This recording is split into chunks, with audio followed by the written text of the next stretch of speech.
नमस्कार, मैं प्रतिभा खेड़े आपका स्वागत करती हूँ अपने YouTube चैनल नॉलेज रेन में, जहाँ हम कक्षा छठी की एड ग्रेड अभ्यास पुस्तिका संस्कृत विषय के उत्तर देख रहे हैं। अगर आपको मेरे वीडियोस पसंद आ रहे हैं तो कृपया इन्हें लाइक करिए, शेयर करिए और चैनल को सब्सक्राइब करिए। इसके पहले के वीडियोस अगर आपको देखने हैं तो आप चैनल की प्लेलिस्ट में जाकर उन्हें देख सकते हैं।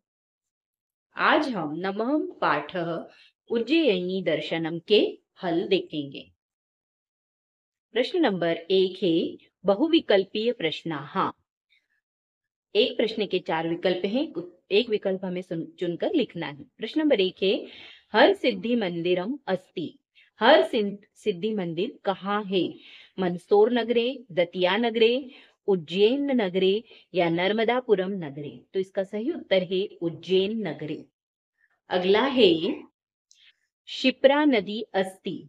शिप्रा नदी कहाँ है? तो मध्य प्रदेश है, उत्तर प्रदेश है, छत्तीसगढ़ प्रदेश है या गुजरात प्रदेश है।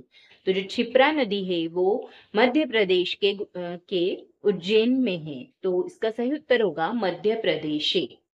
अगला है क्रोधात भवति सम्मोह अत्र कस्मिन् शब्दे पंचमी विभक्ति अस्ति। ये जो हमें शब्द दिया हुआ है, वाक्य दिया हुआ है, इसमें किस शब्द में पंचमी विभक्ति है?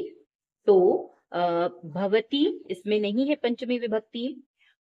क्रोधात ये पंचमी विभक्ति का शब्द है ना। समूह भी पंचमी विभक्ति का शब्द नहीं है, तो इसका सही उत्तर क्या हो जाएगा? क्रोधात। अगला प्रश्न देखिए, पंचमी विभक्ति भिन्नम शब्दम अस्ति। पंचमी विभक्ति से भिन्न शब्द है, कौन सा है? सिंहात, गजात, भल्लुकाय, वानरात, है ना। पंचमी विभक्ति नहीं है ऐसा शब्द हमें बताना है। तो सिंहात में पंचमी विभक्ति है, गजात में भी है, वानरात में भी है, तो भिन्न शब्द कौन सा है? भल्लुकाय, इसमें पंचमी विभक्ति नहीं है। अगला प्रश्न है विद्यालयः ग्रामात् नगरात् बहिः अस्ति। अस्मिन् वाक्ये पंचमी विभक्ति सहितं शब्दम अस्ति। ये जो वाक्य दिया है इसमें वो पूछ रहा है कि पंचमी विभक्ति वाला शब्द कौन सा है। तो हमें ध्यान देना है जो आखिरी में त हो वो पंचमी विभक्ति वाला शब्द होता है। जैसे यहाँ पर भी क्रोधात में हमने बताया था, तो क्रोधात में भी आखिरी में क्या था? त था। तो यहाँ पर हम देखें तो इस वाक्य में ग्रामात और नगरात ये पंचमी विभक्ति वाले शब्द हैं। विद्यालय बही अस्ति, इनमें पंचमी विभक्ति नहीं है। पंचमी विभक्ति किसमें है? ग्रामात और नगरात, ये वाले शब्द। अगला प्रश्न है रिक्त स्थानानि पूरयत। रिक्त स्थानों की पूर्ति करो। विद्यालयात छात्रः, विद्यालय में छात्र आगच्छति आते हैं।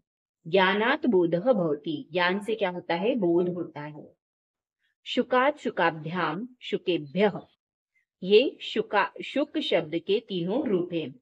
मुखात श्लोकम वदति, हम मुख से श्लोक बोलते हैं। नलकूपात जलम पतति, नलकूप में जल आता है, गिरता है। अगला प्रश्न देखिए, एक पदेन उत्तरम लिखत। इन प्रश्नों के उत्तर हमें एक पद में, एक शब्द में देना है।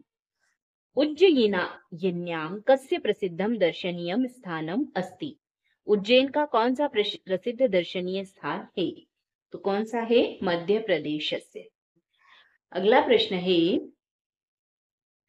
का भोपालात पश्चिम दिशि अस्ति। भोपाल की पश्चिम दिशा में कौन सा नगर स्थित है? तो ये उज्जयिनी, ये भोपाल के पश्चिम दिशा में स्थित है।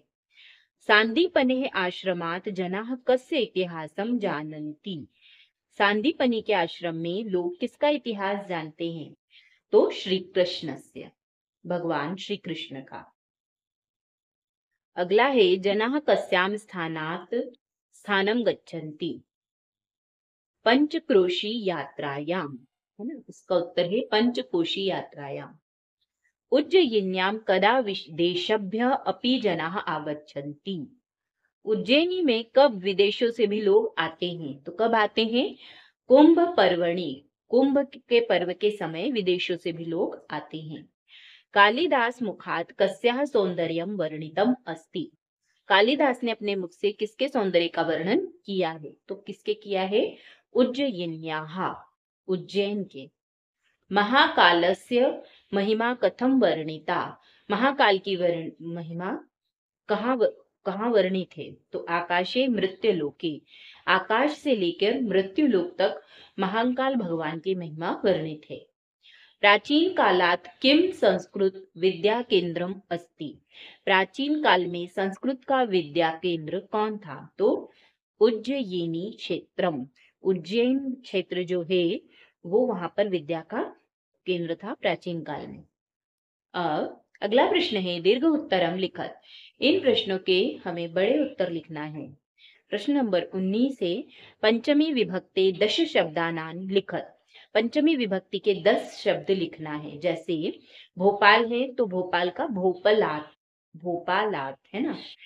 इस तरह से हमें 10 शब्द लिखना है। तो यहाँ पर हमने लिखे हैं वात्सल्यात, निर्वापणात, अभय प्रदान समयात, औदार्यात, अधशोषणात, प्रापणात, हिमालयात, महाकाल मंदिरात, आश्रमात, भोपालात, है ना। इस तरह से हमने यहाँ पर ये 10 शब्द लिखे।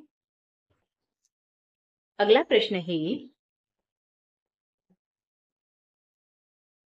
उज्जयिनी इति विषयम स्वीकृत संस्कृते पंचवाक्यानि लिखत। उज्जैनी विषय पर हमें संस्कृत में 5 वाक्य लिखना है।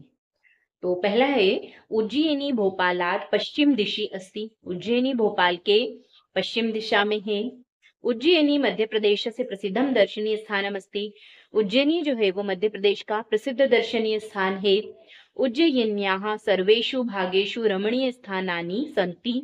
उज्जैनी के सभी भागों में रमणीय स्थान हैं। सर्वदा मंदिरात घंटा नादः श्रूयते। हमेशा मंदिरों में घंटा ध्वनि सुनाई देती है। विविधेभ्यः प्रदेशेभ्यः जनाः उज्जयिनीम आगच्छन्ति। बहुत सारे प्रदेशों से लोग उज्जैन आते हैं। आज के लिए इतना ही। अगर आपको मेरी वीडियोस पसंद आ रहे हैं तो कृपया इन्हें लाइक करिए, शेयर करिए और चैनल को सब्सक्राइब करिए। धन्यवाद।